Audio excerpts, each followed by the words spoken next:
Sports కు సంబంధించిన 2 కీలక బిల్లులకు ఆమోదం తెలిపింది లోక్సభ. నేషనల్ స్పోర్ట్ బిల్లుతో పాటు జాతీయ యాంటీ డోపింగ్ సవరణ బిల్లులను ఆమోదించింది. 2 బిల్లులను సభలో ప్రవేశపెట్టారు కేంద్ర క్రీడా శాఖ మంత్రి మన్సుఖ్ మాండవీయ. స్వాతంత్ర్యం తర్వాత స్పోర్ట్స్ లో తెచ్చిన అతిపెద్ద సంస్కరణగా అభివర్ణించారు. అలాగే యాంటీ డోపింగ్ బిల్లు కూడా కొత్త చట్టమేనని చెప్పారు. మరోవైపు విపక్ష సభ్యులు ఆందోళనల మధ్య 2 బిల్లులను సభ ఆమోదించింది. प्रश्न यह है कि खंड 1 अधिनियम सूत्र उद्देशिका और विधेयक का नाम विधेयक का अंग बने। जो सदस्य इसके पक्ष में है वो हाँ कहे, जो सदस्य इसके विरोध में है वे ना कहे। मेरे विचार में निर्णय हाँ वालों के पक्ष में हुआ, हाँ वालों के पक्ष में हुआ। खंड 1 अधिनियम सूत्र उद्देशिका और विधेयक का पूरा नाम विधेयक का अंग बना। माननीय मंत्री जी प्रस्ताव करें कि विधेयक को यथा संशोधित पारित किया जाए।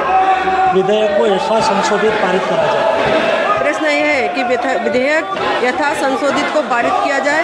जो सदस्य इसके पक्ष में वो हाँ कहे, जो सदस्य इसके विरोध में वो ना कहे। मेरे विचार में निर्णय हाँ वालों के पक्ष में हुआ, हाँ वालों के पक्ष में हुआ। प्रस्ताव स्वीकृत हुआ, विधेयक यथा संशोधित पारित हुआ। प्रश्न यह है कि विधेयक पर विचार किया जाए।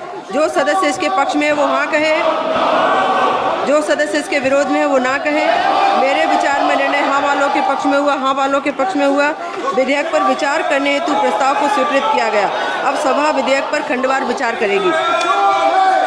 प्रश्न यह है कि खंड 2 से 22 विधेयक का अंग बने।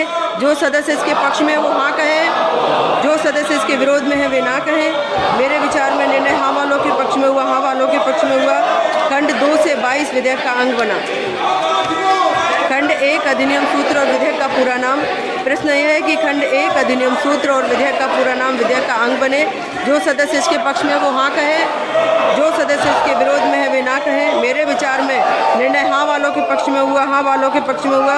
खंड 1 विधेयक अधिनियम सूत्र और विधेयक का पूरा नाम विधेयक का अंग बना। माननीय मंत्री जी प्रस्ताव करें विधेयक को पारित किया जाए। स्पीकर सर, विधेयक को पारित करा जाए। प्रश्न यह है कि विधेयक को पारित किया जाए। जो सदस्य इसके पक्ष में वो हाँ कहे, जो सदस्य विरोध में है वो ना कहे। मेरे विचार में निर्णय हाँ वालों के पक्ष में हुआ, हाँ वालों के पक्ष में हुआ। प्रस्ताव स्वीकृत हुआ, विधेयक पारित हुआ।